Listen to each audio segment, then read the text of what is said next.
things that you've just that we spoke about earlier. For a business to be successful and have ethical values, you need to be able to translate that from president, CEO, whoever's at the top of the chain, all the way down to the bottom of it. So to the little worker ant. yeah, it's to be able to have it successful, it needs to translate from the top to the bottom, because if there's not a connection from the top of the chain and the bottom of the chain, somewhere along the line, everything's going to fall short. Alright, have you seen this in practice? Have you seen this, Um, an example of it somewhere, heard about it by some miracle? well, I've heard of businesses closing down because of no clear communication, disrespect between the employees. There wasn't boundaries set beforehand. Even though HR did try and intervene, from what I heard, but that's the manager's role, because if HR intervenes and the manager doesn't have a clear and concise, let's say, rule book for his employees and the guys Yes. that work under him, they're not going to have that respect for him. And then obviously, if they don't have the respect for him, they're not going to have the respect for the other anyone else. employees. So Yes. that's the first and that's Yes. the easiest way, where ethics just out the door. Yes, so that's what I'm saying. So if your manager, if the person that leads you Mm-hmm. doesn't show the values that you think needs to be shown from a leader, you're gonna try and retaliate, or not gonna be as inspired to do what you're supposed to do. Yeah, and inspiration's better than fear. Yes, because working in fear, the work's gonna be done, yes, but there's not gonna be loyalty. There might be, but they're not as prone to follow your lead as they would be if they were loyal to you, because in loyalty you're inspired, you want to do stuff for the person, you want to improve you. Lead by example. Yes. So if you lead with proper ethics, then The chances of having a successful business, having let's work with a team, let's say a developer team. If the manager of the developer team works with ethics, does what he's supposed to, shows that he's early on time every day, leaves at the required time, doesn't skip out on work, doesn't skip out on meetings, all those ethical things, showing basic respect to other people to do their job fully and passionately, you most probably, I would say, would see the rest of the team improve on their performance as well. be more successful, more profitable.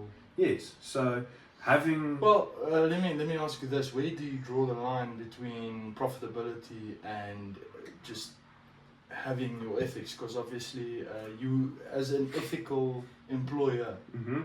you wouldn't overwork your force. Yes.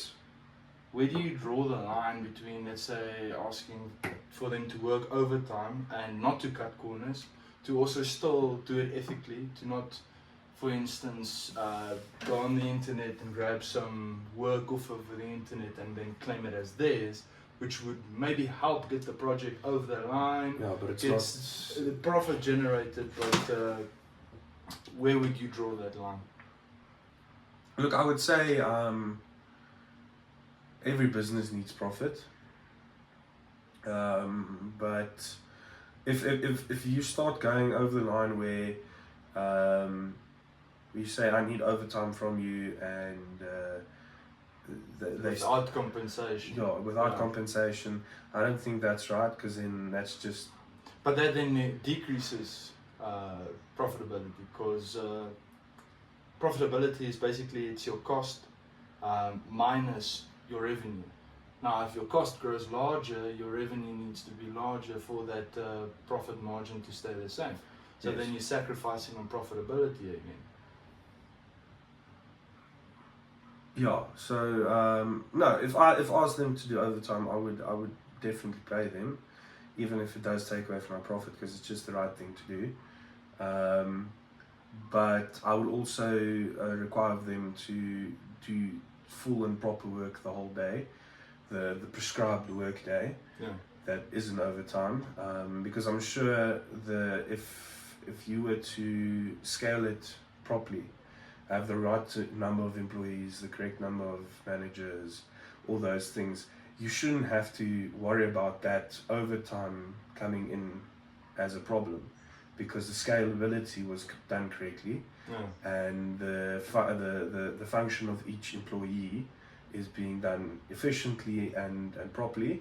So your outputs of work or resources or whatever you do provide won't be at a minimum.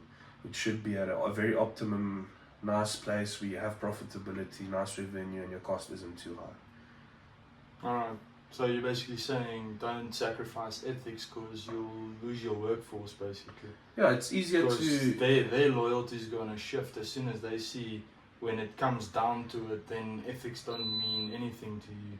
You would sacrifice ethics and maybe even their rights just to be profitable. Yes, so ethics all the way.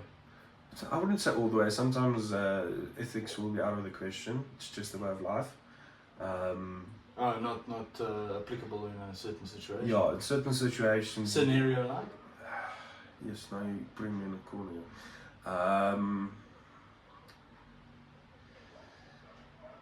Let's say the employee felt overworked. Yes. And you ask them to finish a project because the customer is asking for it, yeah. Or finish on an order because the customer is asking for it. It's a need, and they just skip out on it, or they do a half-hearted attempt at finishing whatever they are given. Yeah. And you warn them, and they do it another time. I'd say. Second chances are basically where you put ethics aside a bit, take the human factor into account, but you can't give a second chance on a second chance on a second chance. There we go. So ethically, it's more moral to try and give more second chances, no second, no third, fourth, fifth, whatever the case may be. But logically, sometimes you have to be logical more than ethical. Logically, you can't give a third, a fourth, a fifth. That's just wasting your resources, wasting your time and your reputation. Because every half-hearted attempt that employee gives, that's a knock to your reputation, a knock to the quality of your product that you are providing. Alright, so ethics should sometimes take a back seat when it might hurt your business, basically. Yes, so my two ideas of underpinning a successful business is logical reasoning and ethical practice. Paired with ethical. Paired with ethical practice. Those two, basically the cornerstones of a successful business. Being able to lean on the one more than the other at times is needed for a business to be able to flourish, do well, be profitable. Alright, awesome.